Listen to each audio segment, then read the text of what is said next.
Oui, oui, oui. Tu veux quelque chose pour cliquer ou pas? Non. Ou juste là? C'est comme tu veux. C'est parti. Tu veux? Non, attends, je vais juste te dire un mot d'intro, non? C'est quand même. Hello,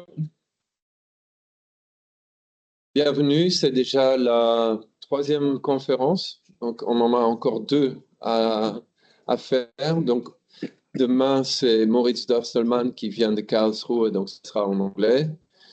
Euh, Et puis, mercredi, il y aura Cyril Dout, qui est prof, docteur à l'école des Ponts et Chaussées, donc ça sera en français à nouveau. Et puis, aujourd'hui, j'ai presque jamais pris l'occasion d'inviter des profs que vous avez déjà à l'école de Versailles. Donc, même pour moi, c'est un peu unique que j'ai invité quelqu'un de l'école.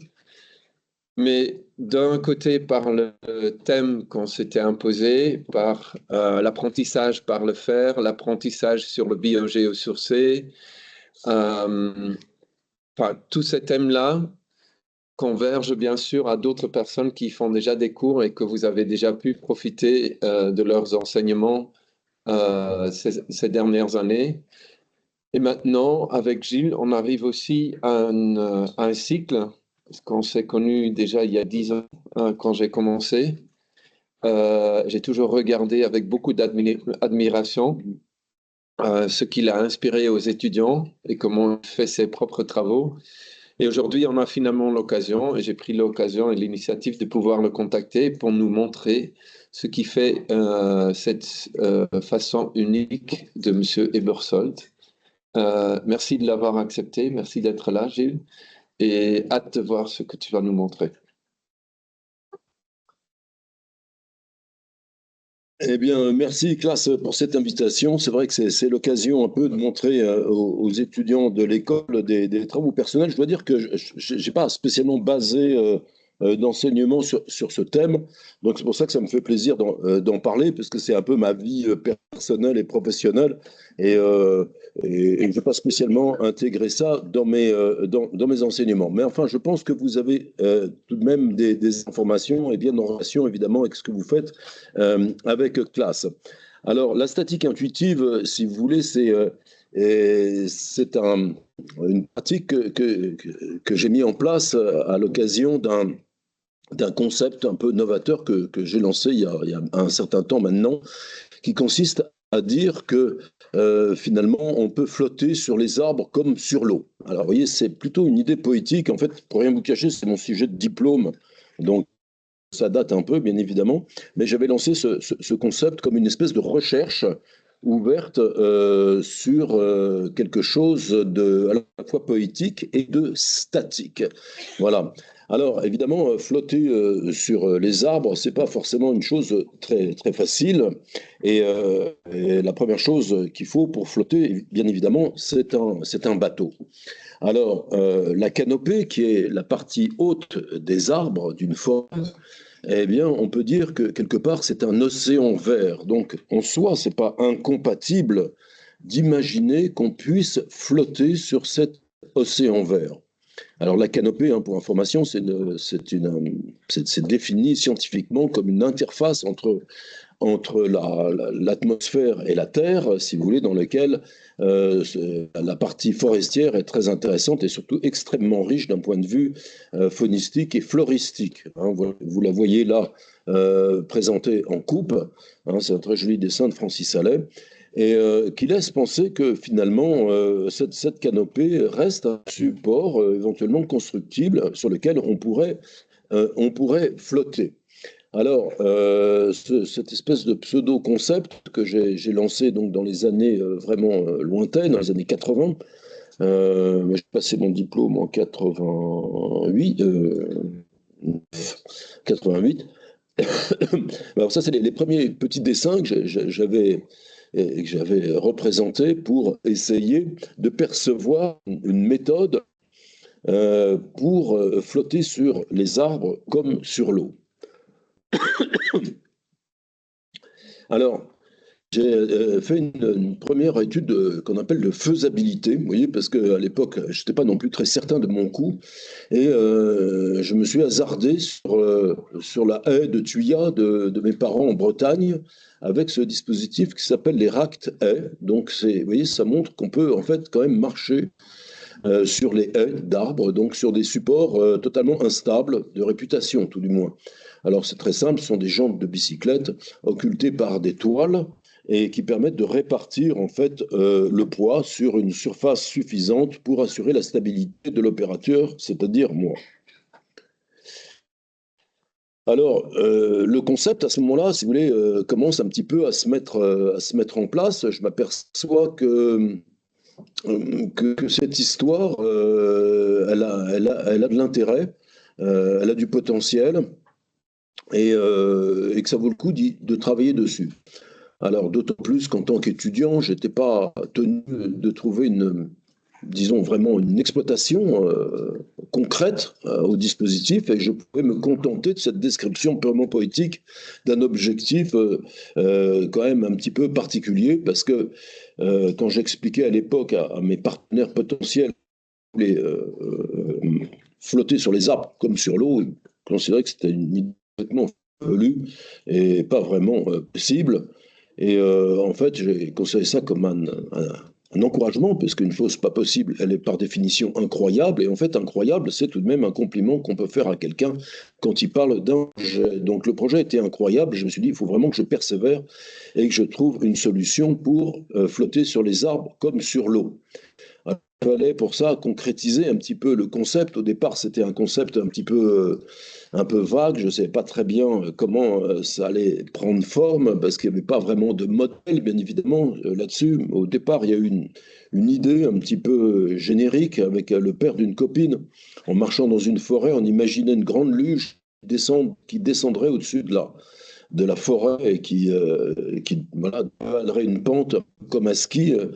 Et c'était un petit peu ça l'idée de départ, mais assez rapidement, je me suis aperçu que ce n'était pas très réaliste de rentrer dans une alternative mobile et qu'il fallait mieux rentrer dans une alternative statique, c'est-à-dire quelque chose qui ne bouge pas dans un premier temps pour essayer de flotter sur les arbres et ensuite on verrait bien s'il y a moyen ou non de se déplacer. Vous voyez, c'est en quelque sorte une emprise de la raison sur quelque chose pour que le projet ait quelque chose de concret. Alors, j'ai développé à ce moment-là un corpus, ce qu'on appelle un corpus technique, c'est-à-dire un peu de la documentation, de l'expérimentation, et je m'étais orienté à l'époque sur des structures gonflables triangulées qui me semblaient bien appropriées à ce dispositif, de manière à faire du tridimensionnel à peu près léger, enfin en tout cas pas trop lourd, vous voyez, et avec des structures gonflables étanches, donc ça ce sont des cylindres gonflables qui sont vulcanisés à chaud. Et la particularité de ces structures, elles sont très simples à fabriquer et surtout extrêmement bon marché. Parce que si vous faites des cylindres à bout conique à 60 degrés, vous pouvez construire en fait des triangles équilatéraux, donc des tétraèdres, donc des octaèdres, et la figure en haut à gauche est un rhombo-cuboctaèdre, je crois, c'est-à-dire en fait un cube tronqué en simple. Et voilà, donc les structures triangulées m'ont facilité un petit peu la vie, entre guillemets, puisqu'elles permettaient de réaliser à bon compte des structures de grande taille. J'étais déjà sensibilisé à la question de la taille, sachant que pour faire un radeau, si vous voulez, il fallait que ce soit une grande chose. Bon, mais c'est toujours pareil, quand on lance une idée ou un concept, on est tout enthousiaste et tout ça, puis après, on a quand même des doutes. Parce que, bon, est-ce que c'était vraiment finalement possible de lancer ce projet, parce qu'il fallait convaincre des partenaires économiques, des partenaires techniques, des gens qui s'intéressent, etc. Et quand vous avancez une idée, il faut quand même que vous soyez un peu près sûr de votre coup. Alors, je me suis dit, bon, bah, il faut tenter. Bon, si par hasard ou par mégarde, il y a quelque chose qui marche pas bien, qu'on fait un peu naufrage, tant que personne ne meurt, c'est pas grave. Le naufrage, quelque part, c'est une figure de la navigation. Vous voyez, on navigue, et puis de temps en temps, bah, si on fait naufrage, c'est pas non plus qu'on peut pas naviguer, c'est que de temps en temps, il y a des incidents. Donc, il fallait en tout cas que j'arrive à trouver une méthode qui me permette à moi d'être un peu plus sûr de mon coup et de véritablement tenter de, entre guillemets, vendre le projet avec quand même quelques petites garanties scientifiques. Parce que flotter sur les arbres comme sur l'eau, évidemment, ça ne prouve pas que c'est possible.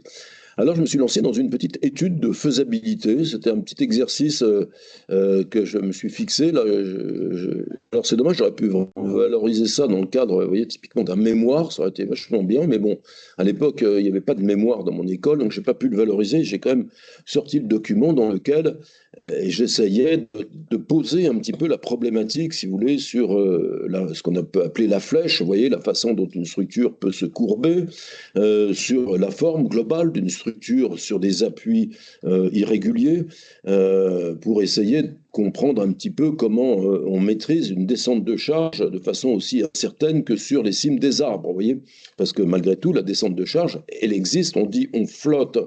Donc normalement, la flottaison se caractérise par poussée d'Archimède, mais c'est pas tout à fait exact, parce qu'en fait, on a l'impression de flotter, mais en fait, en réalité, on appuie, vous voyez, sur les arbres, donc on a l'impression de flotter, mais en fait, il y a une véritable descente de charge qui se met en place et qui permet à ce radeau des cimes de tenir en place sur la canopée.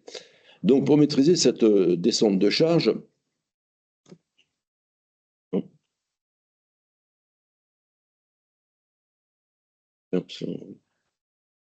j'ai l'impression que le cadran n'est plus actif. Parce que, regarde, il y a quelque chose de pas normal là. Ah, voilà, pardon, excusez-moi. Alors, j'ai tenté de formaliser un petit peu les choses, vous voyez, d'essayer de rendre ce radeau des cimes présentable à des personnalités, à des gens rationnels, et d'utiliser notamment les nombres pour tenter de rendre possible cette expérience. Je précise qu'à l'époque, je n'avais pas encore construit ce radeau.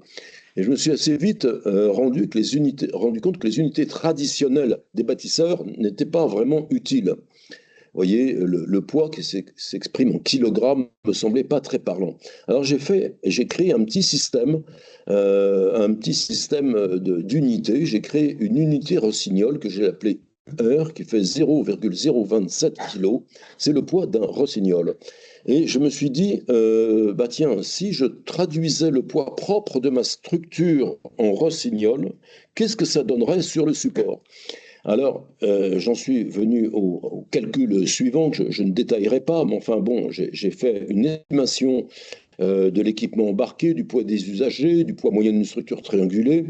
Bon, j'arrivais à peu près à un certain poids réparti par un certain nombre de mètres carrés, et j'arrivais à un poids propre de poids total en service de 2 kg. Et je me suis dit, 2 kg, ça fait combien de rossignol? En UR, ça en fait 74. Alors, si je mets ça sur une trame carrée, j'arrive au constat suivant, c'est que si je mets un rossignol tous les 11 cm, vous voyez, hein, voilà, donc ça fait environ sur 1 mètre carré, vous voyez, ça me fait 2 kg par mètre carré, donc le poids propre, le poids utile en service de mon dispositif radiodécime. Et à ce moment-là, je me suis dit, bah tiens, visuellement, j'imagine un arbre recouvert d'un rossignol tous les 11 cm, eh bien, c'est faisable.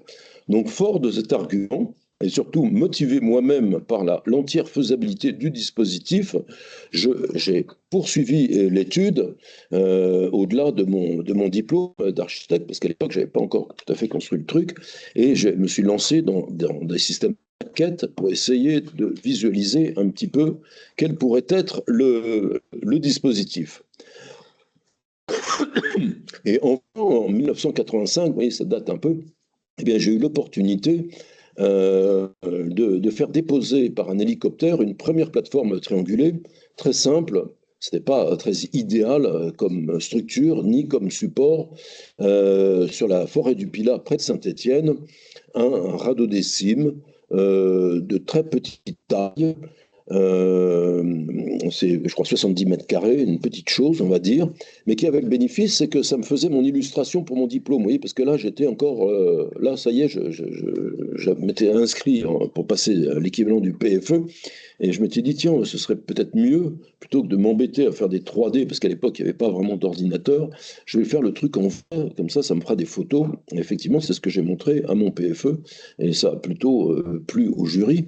Donc voilà les images de cette expérimentation date de 1985. Alors, vous voyez, ce n'était pas très, très probant de point de vue général, parce que j'avais choisi une forêt d'épicéas. Ça peut sembler bizarre, mais bon, les épicéas, c'est des sapins de Noël, en fait.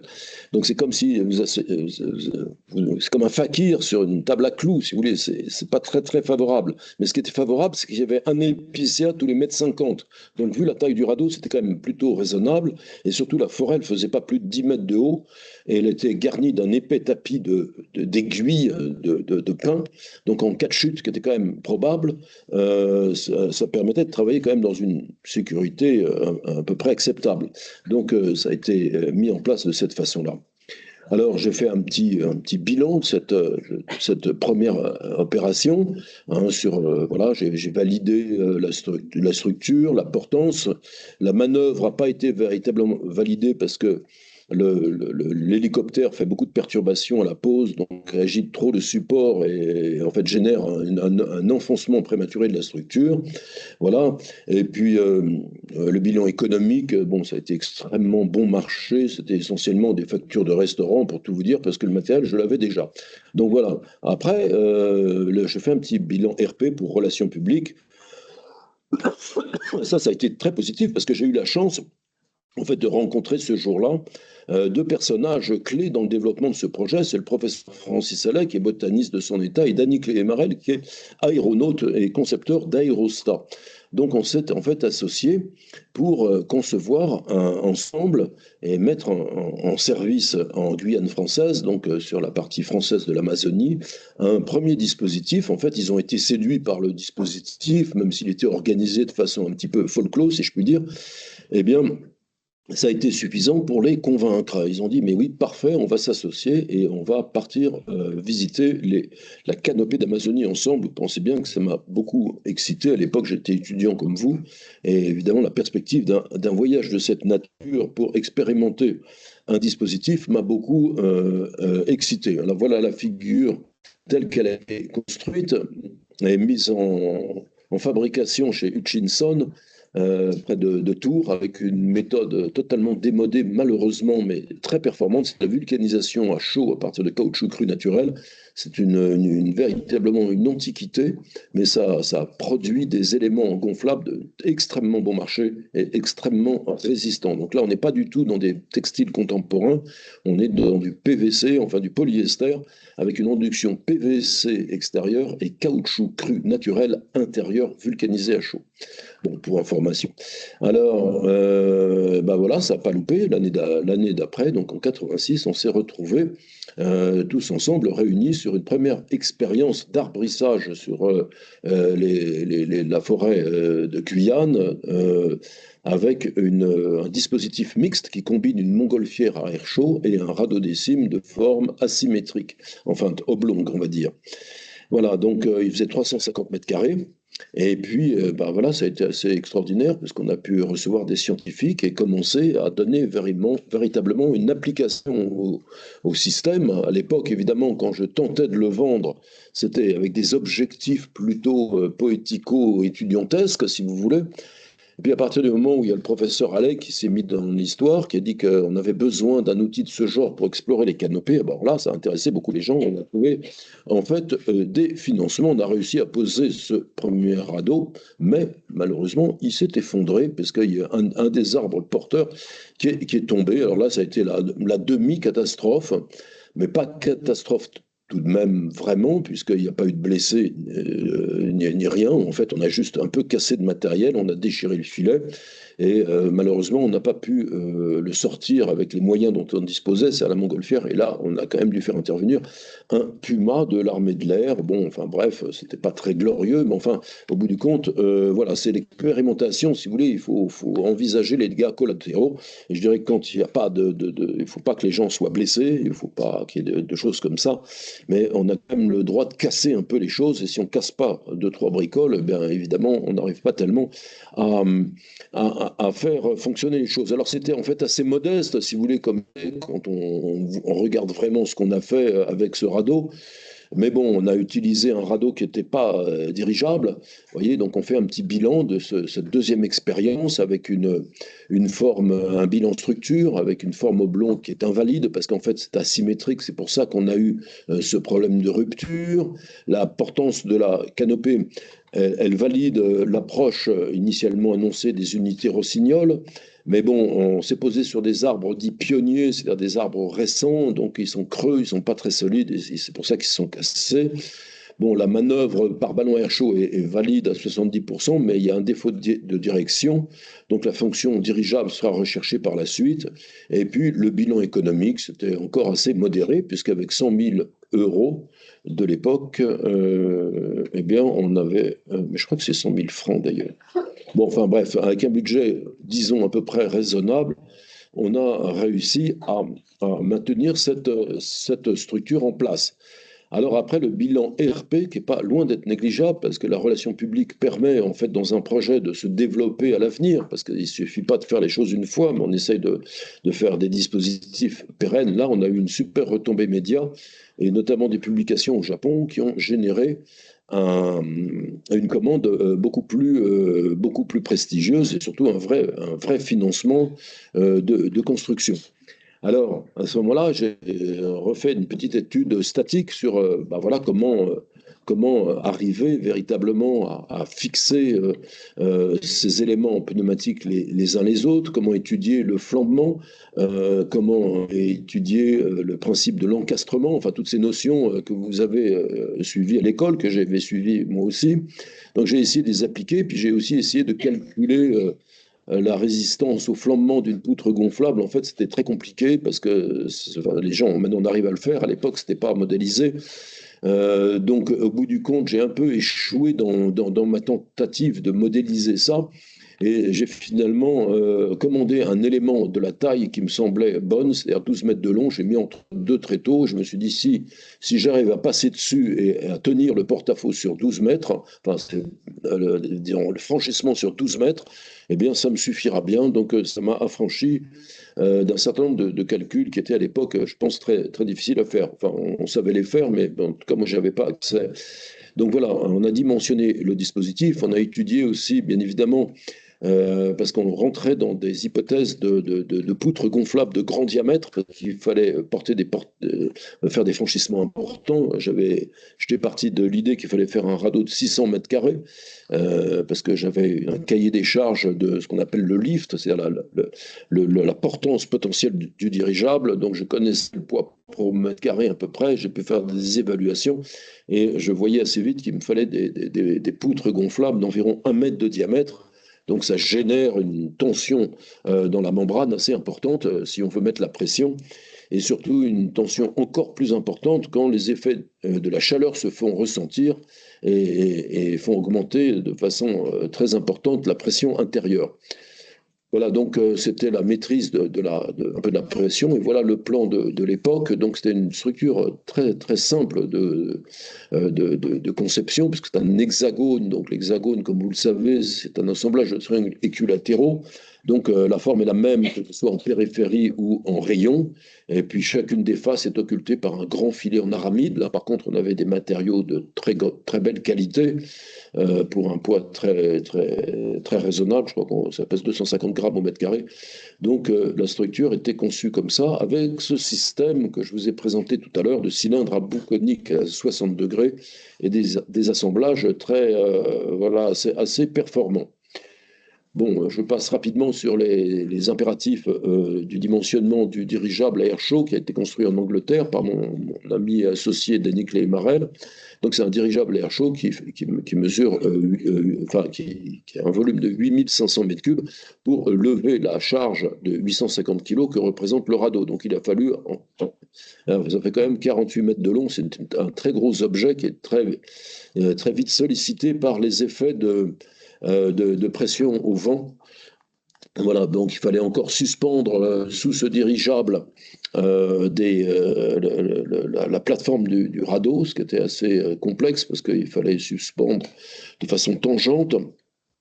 Voilà, une surface importante. Il fallait que ce soit à la fois largable, réglable, Voilà, donc c'est des questions d'accessoires qui sont très, très, très intéressants à régler. Et surtout, il fallait pouvoir ensuite aller le rechercher sur la canopée, parce que là, vous le voyez en vol, c'est relativement facile, parce que c'est horizontal, mais quand c'est posé sur la canopée, c'est complètement chahuté. Et vous avez des deltas de hauteur qui font que l'accrochage est rendu difficile par la manœuvre d'arborissage. Alors, là, coup de chance, on est tombé sur, à l'époque, c'était un peu assez novateur, donc on a trouvé un sponsor qui a financé l'intégralité de cette construction, c'est des Japonais. Donc le dirigeable et le radeau, on a construit le dirigeable en Angleterre, et le radeau était construit dans le centre de la France, dans une petite ville qui s'appelle Leblanc. Voilà, donc c'était du PVC, du tissu en du polyester. En fait, c'est un tissu très traditionnel. Au niveau économique, on n'a pas pu passer dans des matériaux un peu plus sophistiqués. Mais voilà, on a eu, alors je vous passe les aspects aventureux de la chose, puisqu'on a eu toutes sortes d'ennuis au Brésil, pour le premier projet, on a été littéralement expulsé, enfin on est même allé plus ou moins en prison. Enfin bon bref, c'est un peu une espèce d'aventure, mais en fait on s'est retrouvé par toutes sortes de situations étranges sur le site de Petit-Saut en Guyane en 89 pour expérimenter cette structure. Alors là, vous voyez vraiment le fonctionnement et la plasticité de la structure et la façon dont finalement elle s'adapte un peu comme prévu, si je puis me permettre, à la rugosité de la canopée, c'est-à-dire cette irrégularité qui est liée au fait que les couronnes d'arbres, bah, ce sont comme autant de moutons, vous voyez, sur lesquels il faut que la structure vienne et prenne place de façon régulière. Alors, vous voyez là, à la partie gauche, une plateforme rigide. Alors voilà, tous les gens vont travailler dessus. Donc, ils travaillent à travers le filet ou en périphérie. Vous voyez que là, il y a quand même deux personnes au même endroit. Donc, je peux vous dire que la pression au mètre carré est tout de même assez forte. Et on ne se rend pas bien compte. Mais voilà, il fallait là maîtriser quand même la stabilité de l'ouvrage pour pouvoir faire monter en sécurité quand même suffisante des chercheurs qui n'étaient pas non plus des gens forcément très agiles. Bon, en tout cas, les chercheurs ont fait leur travail et nous, on a fait le nôtre qui consistait essentiellement à les encadrer, à les faire bosser dans des conditions de sécurité acceptables. Et ils ont publié leurs résultats dans un rapport de mission que je ne vais pas détailler, évidemment, parce que ce n'est pas l'objectif de la présentation d'aujourd'hui. Voilà, mais bon, je peux vous dire que les disciplines scientifiques étaient au rendez-vous. Alors, vite fait, plutôt pour ceux qui s'intéressent au côté manœuvre, vous voyez, parce que ce dispositif, quand il est en vol, il se manœuvre et il se pilote aussi structurellement parce que, en fait, la dimension, il y a plusieurs points d'appui, il y a un système de poulies assez complexe qui permet d'assurer l'assiette en vol parce qu'il faut qu'en vol, l'appareil soit plat et ensuite qu'on puisse larguer séparément les différents points de fixation. Donc, il y a quelques subtilités pour assurer l'assiette en vol. Hein. Ça pèse quand même 850 kilos, donc il faut quand même faire attention que déjà que ça ne se décroche pas, si vous voulez. Voilà, donc l'ensemble en vol avec le dirigeable, ça fait 2,5 tonnes, donc il y a aussi beaucoup d'inertie. Et l'arbrissage, voilà, l'arbrissage est évidemment un moment fantastique parce que tout d'un coup, le site est choisi avec beaucoup de soins préalablement, et puis à ce moment-là, on arrive à poser la plateforme. Là, vous voyez que la plateforme est posée dans la photo de gauche, mais vous voyez, c'est pas du tout un parking. Il y a un arbre très haut sur la partie gauche de la diapositive, un autre plus bas. Enfin, vous voyez, c'est très chahuté. Et là, on arrive à larguer l'ensemble des cordes en circulant sur la plateforme et en détendant progressivement l'ensemble des palans qui assurent la stabilité de l'ensemble. Donc ça, c'est une manœuvre assez extraordinaire et qu'il faut faire très vite parce que les conditions climatiques se dégradent vite sous les tropiques. Il faut faire ça avant l'apparition des vents solaires. Donc grosso modo, on décolle à peut-être 6 heures du matin. Il faut vraiment qu'à 7 heures, avant que la chaleur s'installe, 7 heures, 7h30, maximum 8 heures, on soit de retour parce que le vent se lève à partir de 8 heures. Donc on a des créneaux horaires très limités. Il faut être très rapide dans l'exécution des manœuvres. Donc vous voyez que la stabilité est quand même assez bonne dans les les trois diapositives ici présentes. Alors après, les éléments constitutifs, ça a été un petit peu compliqué parce qu'au centre, bon, bah, j'avais mis une plateforme articulée en fibre de carbone. Donc au début, ça a bien marché, puis assez rapidement, en fait, les déformations ne sont pas linéaires, donc les charnières ont fini par se briser.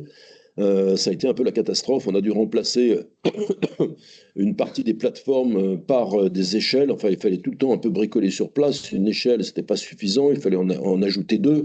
Enfin, vous voyez, ça a été assez complexe. Enfin, la vision théorique d'une plateforme articulée n'était pas très réaliste. Et la combinaison d'une structure souple avec une structure articulée, ça marche pas très bien, en fait. Donc, bon, on n'a pas conservé ce dispositif. L'hexagone, l'avantage, c'est qu'il se plie assez bien. En fait, vous avez des lignes de pliure. On verra par la suite que ce n'était pas qu'un avantage. Et on arrivait finalement à absorber, comme vous voyez sur la photo de gauche, des absences de canopée ponctuelles. Puisque, évidemment, la canopée, il y a des parties pleines, mais aussi beaucoup de trous. Vous voyez, c'est une alternance de trous et de parties pleines.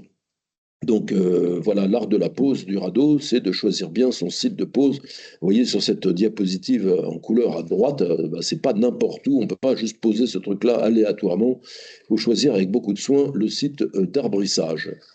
Bon, voilà les éléments en cours, en phase de montage, donc ces fameuses poutres pneumatiques dont j'ai parlé tout à l'heure.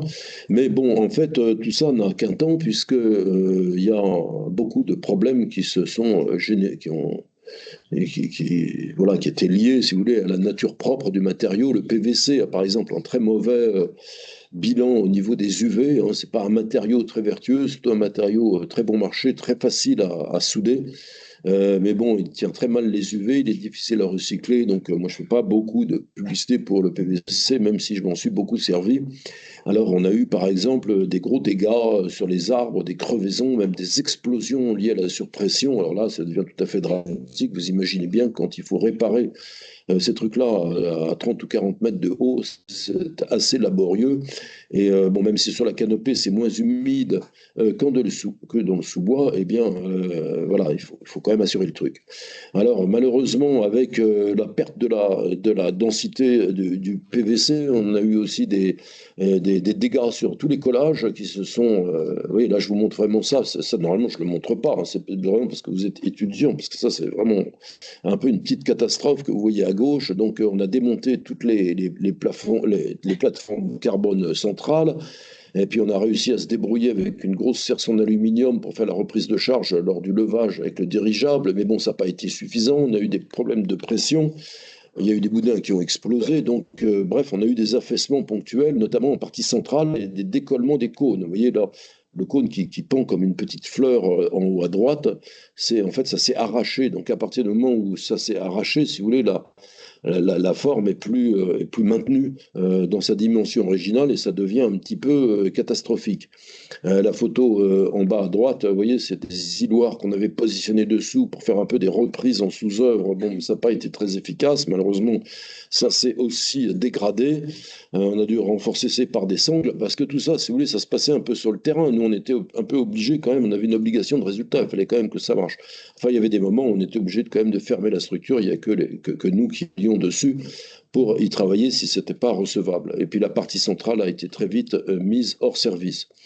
Bon, enfin, on a toujours réussi à piloter, comme on dit, en temps réel la structure et poursuivre de nuit comme de jour les recherches et passer des nuits sur place qui étaient toujours très, très émouvantes, d'autant plus que le matin, en général, le dirigeable venait survoler et apporter le café aux heureux dormeurs dont je faisais bien souvent partie. Alors voilà, une image du petit jour, vous voyez, c'est fabuleux. Alors là, au niveau des sensations, on n'a pas trop le temps d'en parler parce que on n'a pas beaucoup de temps, mais enfin, c'est dormir sur la canopée comme ça, c'est juste totalement extraordinaire, parce qu'en fait, c'est comme si vous dormiez sur un espèce de gros haut-parleur, puisque le son vient du dessous. Hein, ça, c'est une sensation très étrange. En clair, si vous voulez, dans le sous-bois, il y a plein de bestioles, il y a plein d'insectes, il y a un bruit pas possible, et le son monte comme ça, c'est fabuleux. Puis alors quand vous êtes en haut, vous avez un peu de brise, vous avez des odeurs très très différentes de ce qu'il y a l'air est un peu pesant dans le sous-bois, mais au-dessus, dans la canopée, c'est extraordinaire. Bien souvent, on était d'ailleurs pas loin de la mer, on avait même l'odeur de la mer qui arrivait. Enfin, c'était vraiment des moments fantastiques. Voilà. Après, pendant la journée, il y a les rigueurs du soleil, il fait très très chaud, donc il faut mettre tout à l'ombre, il faut dégonfler les boudins, il y a un pilotage de la pression qui est très difficile à faire. Bon, alors en plus, comme on a eu pas mal de soucis en cours de route, on avait parfois même tellement de boudins qui explosaient qu'il a fallu changer la forme pour réduire la taille, parce qu'en fait, au début, le radeau s'est très bien comporté parce qu'il était neuf. Vous voyez, mais les choses neuves marchent en général un petit peu mieux que les vieilles choses, mais comme on a monté 3 ou 4 expéditions avec le même dispositif, à la fin, c'était devenu une calamité. En fait, le truc, il pouvait plus marcher, mais on avait des sponsors pour faire des expéditions, mais pas pour construire des nouveaux radeaux. Donc, il a fallu faire tenir la structure tant bien que mal avec des bouts de ficelle. C'était un petit peu laborieux quand même.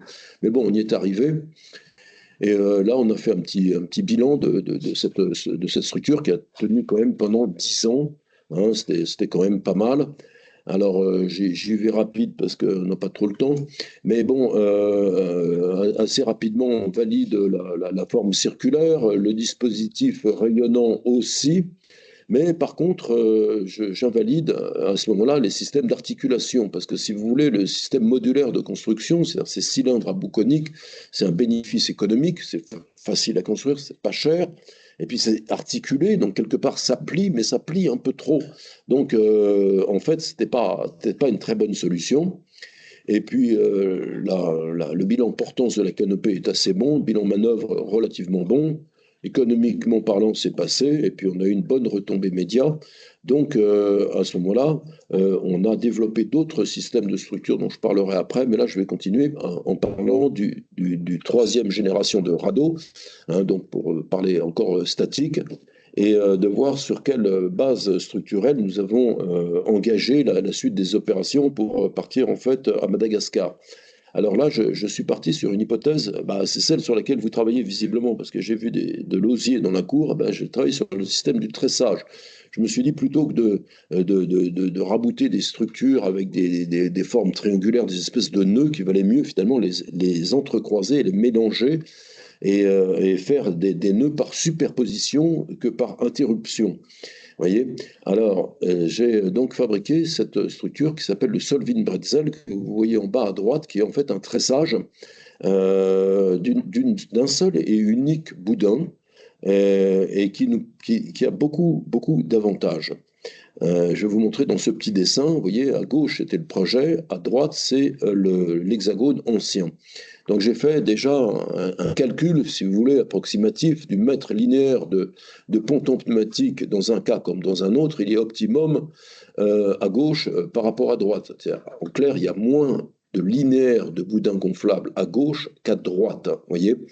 Alors le linéaire de boudin gonflable, c'est important parce que c'est l'économie et surtout le poids propre de la structure. Donc on économise du poids à gauche par rapport à droite. Ensuite, on n'a pas de centre véritablement. Alors le centre à droite, vous voyez, si vous faites un petit... Je ne sais pas si on voit, si, voilà. Oui, ici, pardon, si ici on regarde le poids propre de ce petit secteur-là, par exemple, ce petit secteur-là, il est énorme. Donc là, il y a tout le poids propre des boudins, enfin des pontons gonflables, qui sont très nombreux à cet endroit-là, beaucoup moins nombreux ici ou là. Et surtout, c'est un lieu de croisement. Donc si vous stationnez là et que vous voulez aller là, vous passez par le milieu. Et en plus, comme vous avez toujours un peu peur sur ce truc-là, parce qu'il faut reconnaître que vous êtes quand même à 40 mètres du sol et que vous n'avez pas trop intérêt à tomber, les gens, ils ont un peu tendance à faire leur pause au milieu. Vous voyez, donc au poids propre de la structure s'additionne l'usage. Et on avait trop de stationnement au milieu. C'est pour ça qu'on a eu ces effondrements catastrophiques que je vous ai montrés précédemment. Alors dans la structure comme le Solvin Bretzel que vous voyez ici, eh bien on n'a pas de centre. Donc il y a 3 endroits où on peut se croiser. Vous voyez l'entrecroisement des éléments gonflables. Vous voyez, un dessus, un dessous, un dessus, un dessous. Et puis ici, on a des zones de pénétration à travers les filets, une zone centrale. Et ça, c'est les éléments standards du dispositif. Et il y a 2 éléments standards. Vous voyez, celui-là est symétrique à celui-là, et puis un autre élément ici, avec une géométrie, somme toute, assez simple, qui permet d'assembler les uns dans les autres ces éléments gonflables. Alors j'ai choisi des techniques assez, beaucoup plus, en fait, rustiques, si vous voulez. Je me suis surtout associé avec des amis qui étaient d'anciens pêcheurs. En fait, c'est des cordistes, des gens qui savent travailler les cordes. Et on a travaillé le filet comme une chose un petit peu vivante avec ce qu'on appelle des lambiassages. Donc c'est un filet en fait très, très ordinaire. Là, j'ai rabaissé un petit peu la qualité du filet. c'est un filet en polyester et non plus en aramide, mais on pouvait le travailler de façon beaucoup plus souple et beaucoup plus intéressante. Donc en fait, on a fabriqué un immense filet, on a posé la structure dessus, et ensuite on est venu lasser le dispositif. Alors voilà le dispositif en place, qui a permis de valider quand même pas mal d'options choisies, qu'on voit peut-être un petit peu mieux ici. On voit que la déformation, si vous voulez, des boudins est complètement linéaire, donc il n'y a jamais de cassure nette. Vous voyez, par exemple, celui-là, bah, ça descend tranquillement dessus, ça passe un peu au-dessus. On arrive à, en quelque sorte, encaisser de façon extrêmement souple la rugosité de la canopée, un peu comme une espèce de pancakes, vous voyez. On a quand même une structure qui est un petit peu monolithique, mais élastique. Donc ça, c'est des fonctions qui ne sont pas tout à fait évidentes à trouver pour avoir la plastique qui convient. Ensuite, le filet, il est disposé sur la couche inférieure du boudin, alors que dans le radeau d'avant, il était disposé sur la couche médiane, c'est-à-dire ici, vous voyez. Là, il est fixé dessous. Donc, on a une hauteur structurelle qui permet de créer des abris que vous voyez ici. On peut aller là-dessous, on peut aller là-dessus. Ça fait multiples espaces dans lesquels on peut évoluer et un petit peu habiter, parce qu'on a toujours cette idée qu'on y passe quand même des nuits régulièrement. Alors ça, c'est une très jolie figure, malheureusement la dernière du posé de ce radeau à Madagascar, parce qu'on a dû quitter le site. Ça, c'est la baie d'Antanger, donc on était sur une colline magnifiquement située, sur la péninsule du Machoal. Voilà, donc ça, c'est une très belle forêt. Notre camp était d'ailleurs au bord de la mer, ici. Alors, ensuite, on a fait une dernière opération quand même qui n'a pas été très fructueuse, mais intéressante. On n'avait pas le choix, on n'avait pas de budget suffisant pour affréter notre dirigeable. Et puis on nous a dit, bah, si vous allez au Panama, on va vous trouver un hélicoptère. Donc effectivement, on a trouvé un hélicoptère, c'est un Bell 272, je crois. Si vous voulez, information, non, c'est pas, je sais plus le référence. Enfin, il était de 1972, l'hélicoptère. On est quand même en 2003, vous voyez, donc ça date pour vous, mais enfin 72, c'est encore pire. Donc 72, c'était un très vieux hélicoptère bipale qui avait fait la guerre du Vietnam. Et les Américains l'avaient laissé en dotation lorsqu'ils ont en fait libéré, enfin qu'ils ont rendu aux Panaméens la souveraineté de leur pays. Et on a pu bouger ce radeau avec ce dirigeable. Mais en fait, ça n'a pas été très probant. On a eu plein de problèmes techniques. Et en fait, on n'a pratiquement pas pu utiliser ce radeau. Alors là, vous voyez là, le petit bénéfice d'une hauteur structurelle pour les aménagements. Donc ça, c'est le croisement. Vous voyez, c'est ici, en fait, c'est le croisement de deux boudins, enfin deux pontons l'un au-dessus de l'autre. Donc ça fait une hauteur structurelle de 2 fois 1 mètre. Donc on peut passer dessus, dessous. C'est en fait assez ludique, si vous voulez, cette façon de voir. Alors, en fait, le radeau Décime a terminé un peu sa carrière au Panama en 2003. Et puis ensuite, on a développé d'autres dispositifs avec Danicle et Marel, notamment ce turboglisseur qui est une combinaison entre un tor à hélium et un ballon à air chaud. Ça s'appelle une rosière. Et puis, voilà, et surtout, on a développé pas mal de dispositifs accessoires, notamment des ballons à hélium qui allègent juste le poids de la personne et qui circulent sur des bobines de corde. Vous voyez, là, donc on attelle sur un hélicoptère ou un petit ballon dirigeable une bobine de 2 km de corde qu'on va dérouler sur la canopée. Et ensuite, l'usager utilise cette corde que vous voyez là et peut se trimballer, libérer de son poids propre et faire les prélèvements qu'il souhaite sur la canopée. Alors là, j'en viens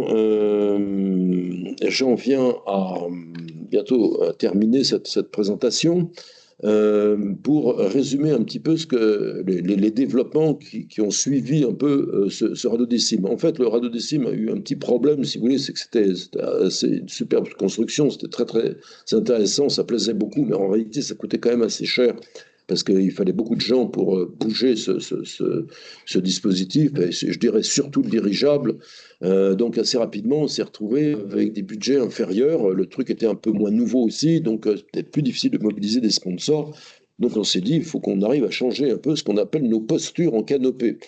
Alors, vous voyez dans le petit tableur, le petit document en bas, eh bien voilà, ça c'est le radodécime, donc c'est une grosse chose qui est posée au-dessus des arbres.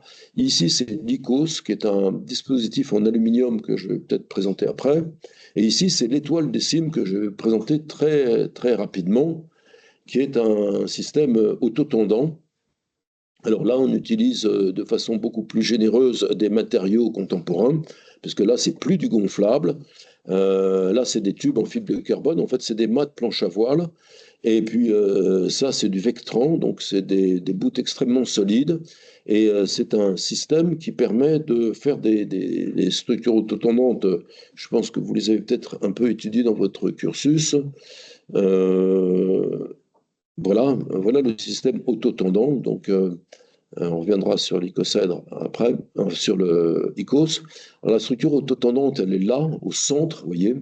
Ça s'appelle un Snelson icosaédron. Snelson, c'est un chercheur qui a identifié les particularités de ces structures que je ne vais pas. Vous pourriez passer des heures, à vous expliquer ce que c'est que les structures autotendantes. Mais enfin, grosso modo, c'est un océan de tension avec des îles de compression. Donc vous avez des éléments rigides qui sont voilà, au nombre de 6 et qui sont tous fixés par des éléments textiles souples. Alors ça a plusieurs avantages, c'est que ça fait des structures hyper légères, très faciles à transformer. Et dans le cas présent, on les a rallongés, je les ai rallongés par des grands cannes à pêche qui m'ont permis de créer un dispositif très stable en canopée. Alors le dispositif est assez intéressant, là on le voit à un peu près. Mais vous avez ici ce qu'on appelle une aile, c'est-à-dire un plan horizontal qui est développé à partir de deux parallèles de l'icosaèdre, et ici ce que j'appelle une dérive qui évite le basculement horizontal, qui est le prolongement de deux barres parallèles sur le plan vertical. Donc en travaillant sur deux plans, on arrive à finalement engager complètement la stabilité de la structure qui par ailleurs, descend 8 mètres sous la canopée. Là, vous voyez un opérateur en train de monter qui est là. Donc ça, il y a une grande quille, et on vient littéralement planter le truc dans la canopée pour assurer la stabilité. Alors ça, c'est un autre dispositif aussi qu'on a expérimenté avant, vous voyez, parce qu'en fait, le problème qu'on avait avec ce radodécime, c'est qu'il y avait aussi beaucoup de problèmes techniques et économiques. Donc très rapidement, on a diversifié l'offre pour que les scientifiques puissent avoir différentes façons d'accéder à la canopée. Alors ici, le dispositif qui s'appelle ICOS, c'est pour icosaèdre, c'est une abréviation. Eh bien ça, c'était très, très agréable à faire parce que je dois vous avouer qu'à un moment, j'en ai eu marre des structures gonflables, ça n'arrête pas de se dégonfler, c'est franchement exaspérant. Il faut tout le temps mettre des rustines, enfin, c'est juste terrible. Et de travailler sur des dispositifs rigides, c'est assez reposant. Donc là, des structures qui se montent avec des nœuds en aluminium, là les barres sont en dural, et j'ai développé ça avec un lycée technique à Saint-Chamond, près de Lyon. Et vous voyez, la figure de base, c'est un icosaèdre, hein, c'est un polyèdre à 20 faces. Et par-dessus, vous avez un octaèdre qui présente une forêt sommitale. Alors tout ça, c'est une terrasse sommitale, pardon, pour une meilleure approche de la canopée. Donc là, on arrive vraiment dans les parties très hautes de l'arbre. Vous voyez, on est peut-être 2 à 3 mètres au-dessous de la canopée, mais on est déjà dans des sections d'arbres assez fines et on se rapproche quand même de l'objectif canopée. Et surtout à l'intérieur, grâce aux panneaux transparents, c'est très habitable. On a une petite cuisine, on dort dans des hamacs. Enfin, c'est beaucoup plus confortable que sur le rado. On est surtout à l'abri de l'humidité et de la pluie qui est souvent très présente sous les tropiques, comme vous le savez déjà. Donc voilà pour ces deux périphériques. Que dire de plus? Là, cette photo, elle est assez intéressante, mais cette corde que vous voyez là, c'est une corde sur laquelle circule la bulle des cimes. Donc on a fait arriver par une divergence la bulle des cimes qui permet d'arriver là-dessus, de décharger quelqu'un, de reprendre quelqu'un d'autre. Donc on aime bien mettre en réseau, évidemment, nos constructions en canopée. Alors, pour terminer, je termine par ça. Alors, je ne vous ai pas présenté toutes les autres trucs gonflables que j'ai fait, mais je pensais que celui-ci pourrait peut-être vous intéresser, puisqu'il reprend des systèmes constructifs assez basiques, mais malgré tout intéressants. Alors ça, c'est la balule, c'est un dispositif que j'ai développé aussi à peu près à la même époque, mais plutôt avant, qui repose sur un principe très simple. Vous avez une sphère intérieure, et puis cette sphère intérieure est en contact à travers un sas avec l'air extérieur. Voyez, et donc vous avez une sphère extérieure et une sphère intérieure reliées par environ 350 points qui assurent la mise en tension de la sphère intérieure. C'est en quelque sorte un matelas pneumatique sphérique. Voyez. Alors, ce qui est intéressant dans cette figure pour vous autres étudiants, c'est la façon dont il a fallu faire un compromis. Je regarde si je suis à peu près dans les temps. Dont il a fallu faire un compromis dans les impératifs de dimensionnement, de coupe et de répartition de points. En fait, si vous voulez, si je vous la fais brève, pour construire une sphère, le plus facile pour le constructeur, donc le plus économique, c'est de faire ce qu'on appelle des fuseaux. Vous voyez, donc c'est des tranches d'orange, vous voyez une soudure ici, vous allez faire des soudures qui vont se balader sur toutes les hémisphères, enfin sur toutes les méridiens, enfin les parallèles, non les méridiens, pardon, de la sphère, et fabriquer en quelque sorte un ballon comme si vous coupiez une orange par tranche. C'est la façon la plus simple de faire un ballon, c'est la plus économique. Par contre, ce n'est pas compatible avec le système de répartition des points sur la sphère, parce que ça, c'est assez compliqué à faire. Et là, je ne savais faire à l'époque, et je ne sais toujours pas faire autrement, que de répartir sur un mode géodésique les points de la sphère, sur une sphère. Alors, vous voyez, le mode géodésique, c'est la particularité, c'est que tout d'un coup, vous avez 5 points, parce qu'il y a des pentagones, et sinon, de façon plus habituelle, vous avez 6 points.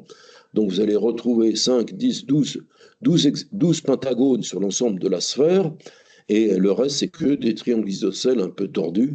Mais voilà, il faut faire rentrer ces éléments-là dans la lèse, c'est-à-dire le fuseau coupé, sans chevaucher la soudure.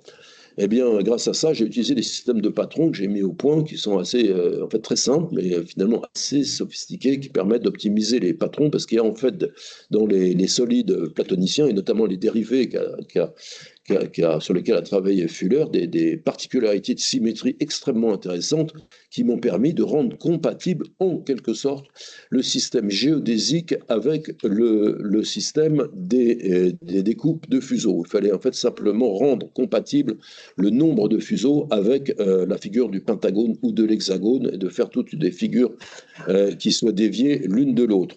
Donc tout ça, ça a été fait avec des méthodes graphiques, hein, ça date un petit peu. Et avec ce dispositif va me permettre de terminer par un quiz. Alors, voilà, ce ballon, en fait, c'était une commande de la télévision japonaise. Alors, je vous résume l'entretien. Pouvez-vous descendre le mont Fuji en balule? Alors, moi, j'étais toujours en train de travailler, je dis oui. Mais à ce moment-là, à mon avis, il faut de l'hélium. En effet, le mont Fuji, je ne sais pas si vous voyez les images, hein, c'est grosso modo une pente à 45 degrés sur je ne sais pas combien de kilomètres.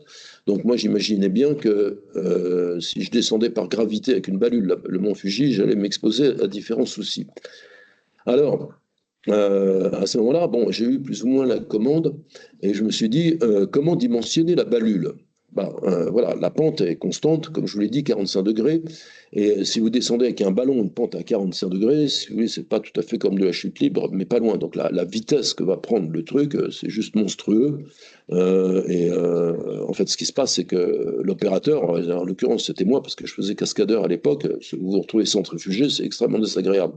Donc, je me suis dit, il faut que je change le dimensionnement et que j'essaye de faire en sorte que mon ballon, que ma balule soit équilibrée en termes de poids propre et de volume. Donc, bref, il fallait que le poids propre de la balule soit équilibré par la charge en hélium. Vous voyez, l'hélium est, comme vous le savez, un gaz plus léger que l'air qui a la particularité de voler moins que l'hydrogène, mais ça vole quand même. Alors, en fait, coup de chance, la matière que j'utilisais à l'époque, que j'utiliserai d'ailleurs toujours parce que ça est encore tout à fait d'actualité, c'est du film polyuréthane de 1 mm d'épaisseur dont la densité est environ 1 km². Et l'hélium, bon, c'est environ 1 kg au mètre cube. Donc, pour dimensionner mon dispositif, il fallait que je résolve l'équation suivante. Si 4 tiers de pi R3 est égal à 4 pi R2, donc l'équation qui définit le volume est égal à l'équation qui définit la surface quelle est la valeur de R? Je ne sais pas si vous allez répondre. Je vous dis tout de suite, normalement, c'est assez facile. Enfin, si vous savez... Ah, je vous écoute. Eh ben, bravo, très bonne réponse, c'est effectivement 3. Mais 3 quoi? Ah, 3. Bah oui, c'est ça qui est marrant, c'est que si vous résolvez l'équation mathématique, vous avez un chiffre, mais ça peut être 3 km, 3, 3000, 3, ce que vous voulez. Hein. Bon, et moi, j'étais par ailleurs persuadé qu'il n'y avait qu'une seule, une seule, vraiment, ballon qui avait la particularité d'avoir cette fonction que son volume soit égal à sa surface dans le système métrique, effectivement, puisque l'hélium et le poids propre de la matière se calculent en mètres. Donc, effectivement, la sphère de 3 mètres de rayon, 6 mètres de diamètre, ça fait 113 mètres carrés, 113 mètres cubes. Voilà, alors ça m'a toujours amusé de trouver une équation qui caractérise ça, parce que comme vous le savez, normalement, on n'a pas le droit de faire des équations, je ne sais pas ce qu'en pense classe, mais on n'a pas le droit de faire des égalités de deux choses différentes. Vous ne pouvez pas dire que 3 carottes égale 3 choux-fleurs, vous voyez. Le volume et la surface, je pense qu'on n'a pas le droit de faire ça. Enfin, je ne sais pas ce que vous en pensez, les scientifiques présents ici. On ne peut pas faire une égalité de choses différentes. Mais en tout cas, moi, ce que je peux vous dire, j'ai construit la sphère de 3 mètres de rayon, donc 6 mètres de diamètre. Je l'ai rempli d'hélium. J'ai descendu le mont Fuji très calmement. Et l'engin a descendu très faiblement attiré par l'attraction universelle. Donc, l'engin a descendu. Les sponsors étaient presque déçus parce qu'ils voulaient que ça ait l'air dangereux. Et en fait, ça avait l'air tellement pas dangereux que ça avait l'air d'être un programme effectivement d'agrément. Donc, pour moi, le challenge était réussi. Voilà. Donc, je terminerai par cette petite. Donc, je félicite d'avoir répondu à ça. C'est parfois des questions qui perturbent un petit peu parce qu'on n'a pas l'habitude de résoudre ce genre de choses. Et puis, je vous remercie. Si vous avez des questions, eh bien, vous pouvez les poser. Je vous écoute.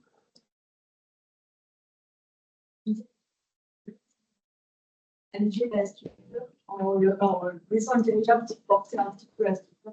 Ah, alors, parce que le dirigeable, en fait, le dirigeable, si vous voulez, le dirigeable, il marche maximum 1 heure à 1 heure et demie par jour.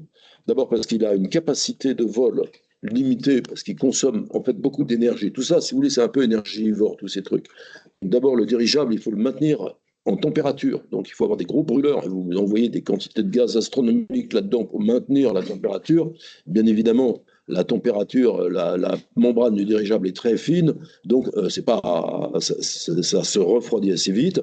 Ensuite, ça c'est le premier problème, et puis surtout le deuxième problème, ça je vous l'ai dit, c'est qu'à partir de 8 heures du matin, il y a du vent qui se lève, et dès qu'il y a du vent, mais c'est juste complètement ingérable.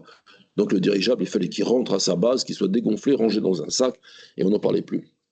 Le dirigeable n'était pas du tout compatible avec la stabilité du dispositif. Il fallait que le dispositif soit totalement indépendant. Alors, je ne sais pas s'il y a d'autres questions, ou peut-être que vous avez d'autres obligations par ailleurs, classe. Non, je pense que ça va. Je pense que c'est l'avantage de pouvoir te voir là et qu'on puisse poser des questions. Mais déjà, merci, enfin, parce que moi, j'aurais des questions aussi. Mais peut-être avant. Non? Oui. Le ICOS, vous ne voyez pas sur la photo quand il l'a posé. L'ICOS, alors ça, c'est une structure qui est très, très fiable, très facile à monter, parce qu'en fait, on choisit une fourche un peu significative, ou disons des grandes branches, et en fait, on vient monter la structure à l'intérieur de la couronne de l'arbre. Donc c'est un exercice géométrique très intéressant, parce qu'il faut en fait avoir la vision de la forme, et puis la faire se refermer en étant suspendu au-dessus du vide, bien évidemment, et de monter chacun des triangles qui, parfois, viennent recouvrir certaines branches, et en fait, il y a une partie de l'arbre qui passe à l'intérieur. Voilà, c'est une structure qui est en fait, en quelque sorte, incrustée dans la canopée. Éléonore. Sur place. Par exemple, le radodécime, il est monté auparavant et puis il est déposé à Brest. Alors que là, l'ICOS, vous êtes dans le arbre, il est monté à Brest. Alors, oui, effectivement, au début, on l'avait monté au sol et on l'avait transporté par dirigeable et largué dans la canopée. Mais en fait, c'est assez dangereux à faire parce que la structure se prend dans les branches, il faut mettre un opérateur dedans. Ça nous a semblé assez rapidement. Enfin, on l'a fait une ou deux fois, mais ça nous a semblé dangereux, donc on a abandonné. Puis en fait, on avait des très bons grimpeurs dans l'équipe.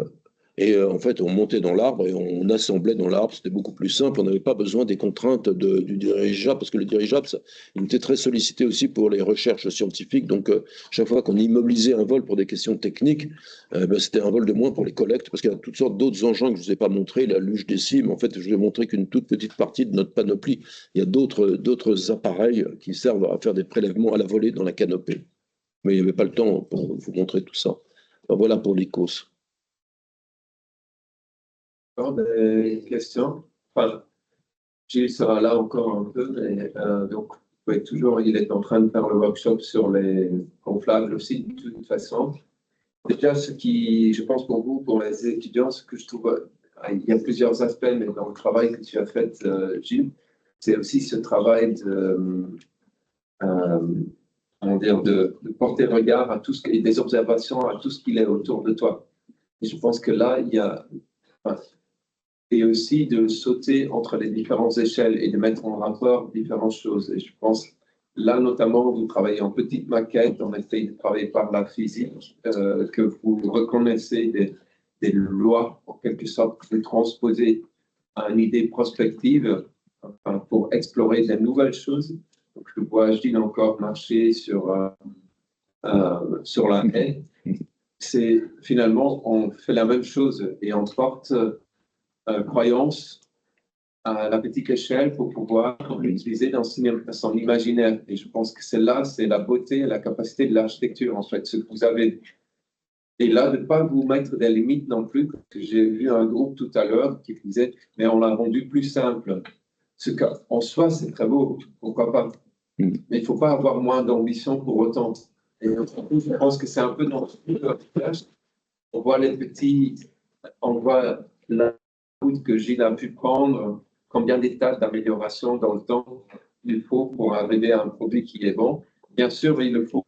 Donc, il faut tester, tester, tester, tester, tester, tester. Et on n'aura jamais fini, en fait. À la retraite, vous n'auriez jamais fini l'expérimentation, j'espère. Sinon, ça ne vaut pas la peine. Et je pense que c'est ça la beauté aussi, en fait. Mais de pouvoir, par l'observation, par le test, et de ne pas se faire décourager, de découvrir des choses, en fait. Et je pense que là, ce que je pense, pourquoi c'est aussi intéressant, c'est la croyance dans la génie de la main, en quelque sorte. Et c'est pouvoir l'utiliser pour soi, pour changer les choses.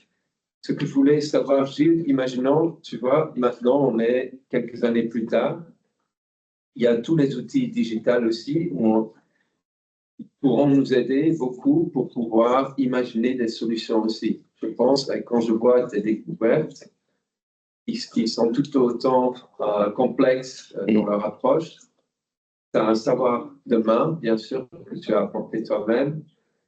Et donc, comment tu verrais si aujourd'hui tu aurais la même capacité avec l'ordinateur, ça changerait beaucoup?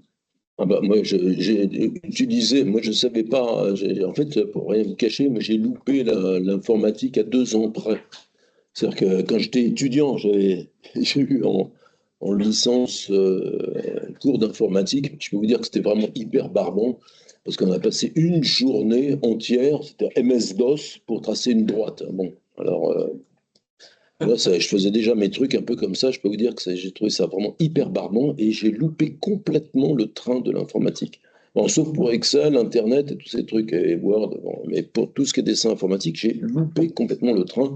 Bon, alors après, ça m'a pas spécialement dérangé et au contraire, parce que finalement, je faisais appel en général à des collègues et ça m'a permis de faire du travail d'équipe en fait. Parce que sinon, moi, j'ai un peu tendance à travailler dans mon coin. Alors là, j'avais vraiment besoin de faire du travail d'équipe et en fait, ça m'a beaucoup aider finalement de ne pas avoir cette maîtrise-là parce que j'apportais ce que moi j'avais apporté et j'avais des collègues qui savaient faire marcher ça et qui apportaient leur contribution. Mais je pense qu'aujourd'hui, évidemment, avec les nouveaux outils, notamment pour ces structures-là, on pourrait aller beaucoup plus loin dans les recherches. Donc je vous encourage évidemment à combiner l'expérimentation et le savoir numérique et infographique sur tout le développement des structures complexes, ça c'est sûr. C'est ce que vous faites avec classe et franchement, bravo, continuez comme ça. Avec cette approche, je vois que vous travaillez l'osier aussi, hein, donc vous travaillez les tressages. Voilà, donc tout ça, c'est des domaines où la sensibilité a vraiment très largement sa place et ça a beaucoup de sens, bien sûr. Ouais, je pense, enfin, pour les étudiants aussi, parce que quand on voit, on parle d'argent assez vite aussi pour faire des explorations comme ça. Donc, l'avantage aujourd'hui aussi dans tout ce qui est l'ordinateur, le CAD, c'est aussi que c'est devenu beaucoup plus accessible aussi, en fait. Effectivement, je vois, même moi, dans mes études, à l'époque, au début, il y avait AutoCAD 10. C'était tout encore avec des ordres. Des instructions. Ouais, c'est juste, tu devais écrire ce que tu dessines et pas, la souris ne marchait pas. C'est tout en coordonnées. C'est un peu long, je peux vous dire. Et donc, si tu dois construire une sphère, c'est exactement le même travail. Et l'ordinateur, en fait, ce que je trouve beau, l'ordinateur essayait encore de simuler ce que tu faisais en physique, ce que tu avais appris à la main, fait que faire les mêmes étapes. Et je pense que maintenant, commence à être plus loin et à ce que ça devient une propre logique en fait. Est-ce qu'il y a des dernières questions? Je sais qu'il fait très chaud, c'est pour ça que je ne vais pas vous tenir.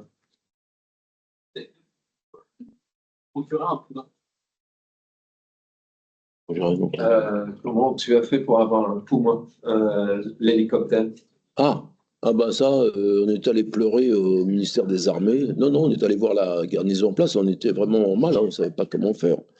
Mais avec un hélicoptère de cette puissance qui pouvait sortir le truc, qui était complètement mêlé dans les branches, c'était une calamité. Sinon, il aurait fallu couper les arbres. On dirait c'est ce que j'ai fait au Panama, parce qu'au Panama, on a eu le même problème. Mais oui, ça c'est toujours un peu. Il y a toujours un peu des limites dans le domaine expérimental. C'est vrai que quand ça foire, il faut faire un petit peu attention de ne pas avoir trop de dégâts collatéraux. Effectivement. Puis moi, ça a été un peu spécial, pas très très glorieux comme épisode. Mais enfin bon, ça a quand même fonctionné. Bon, avec cette question, ça nous fait déjà rêver à d'autres possibilités, je pense. Et puis, c'est surtout cette conférence pour ne pas cesser, s'il vous plaît, de faire et construire des rêves, en fait. C'est un peu ça.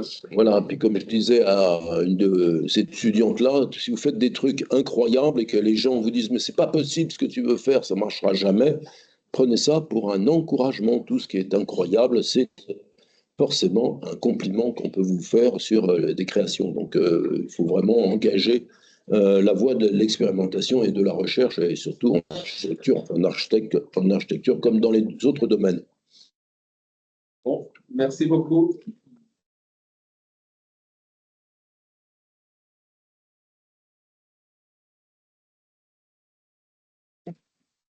Alors, si ça vous intéresse, à 18h demain, c'est la fin du SP12 que vous avez sans doute fait vous aussi. Donc, il y a un rendez-vous, il y a un pot qui est offert par l'école et par moi d'ailleurs, à 18h demain, mardi, en bas, on ne sait pas très bien où, selon les conditions climatiques. À demain.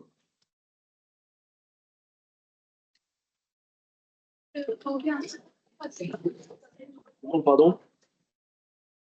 Ah bah, si vous voulez, hein.